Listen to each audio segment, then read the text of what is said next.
Ei, turminha, tudo bem com vocês?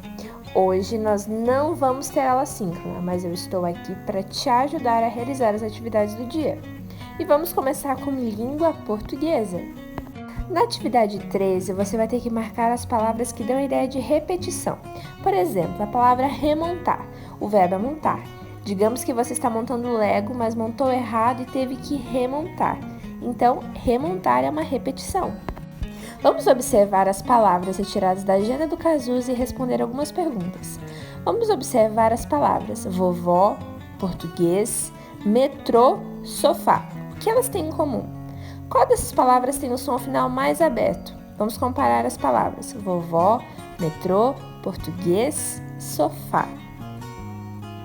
Você percebeu que as palavras que são acentuadas com acento agudo, sofá, têm o som final mais aberto? Quais palavras têm o som final mais fechado? Você percebeu que as palavras que são acentuadas com o tio, metrô, têm o som mais forte? Na D, você vai precisar voltar para o texto da página 4 e procurar uma palavra que tenha a última sílaba acentuada. A atividade 15 é muito fácil. Você vai circular a sílaba tônica das palavras e depois responder algumas perguntas. Exemplo, rodapé. Onde eu devo circular? O pé. Com relação à posição das sílabas tônicas, como essas palavras são chamadas? Lembrando que oxítona é a última sílaba acentuada, paroxítona a penúltima e proparoxítona a antepenúltima. Na atividade B, você vai ter que perceber quais são as letras que terminam as sílabas tônicas acentuadas.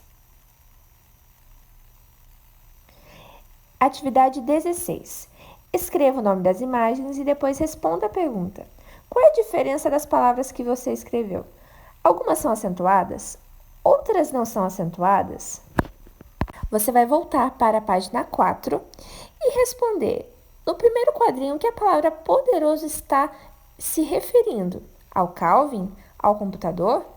Se tirássemos a palavra poderoso, a parte em destaque oso, qual seria o sentido dessa palavra? O que você conclui sobre o computador que Calvin criou?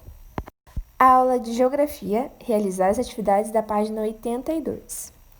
Semana passada, estudamos sobre onde estão as águas. Hoje o livro está explicando sobre as águas paradas e correntes. As águas doces são encontradas na superfície da Terra e podem ser paradas ou de pouca corrente. Um exemplo são os lagos. E nós temos um lago no IAESC, que é de pouca corrente. As águas correntes ou águas com movimento constantes. Um exemplo dessa água é as Cataratas do Iguaçu. No espaço do seu livro, você vai colar imagens de fontes de águas, correntes e paradas.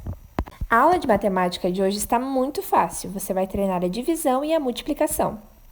Lembrando aquela dica bem importante, não faça as contas com o auxílio da calculadora. O que você pode fazer depois de terminar é comparar. Um beijo e até a próxima aula. E amanhã vamos ter aula síncrona normal. Eu espero você às 14 horas. Um beijo!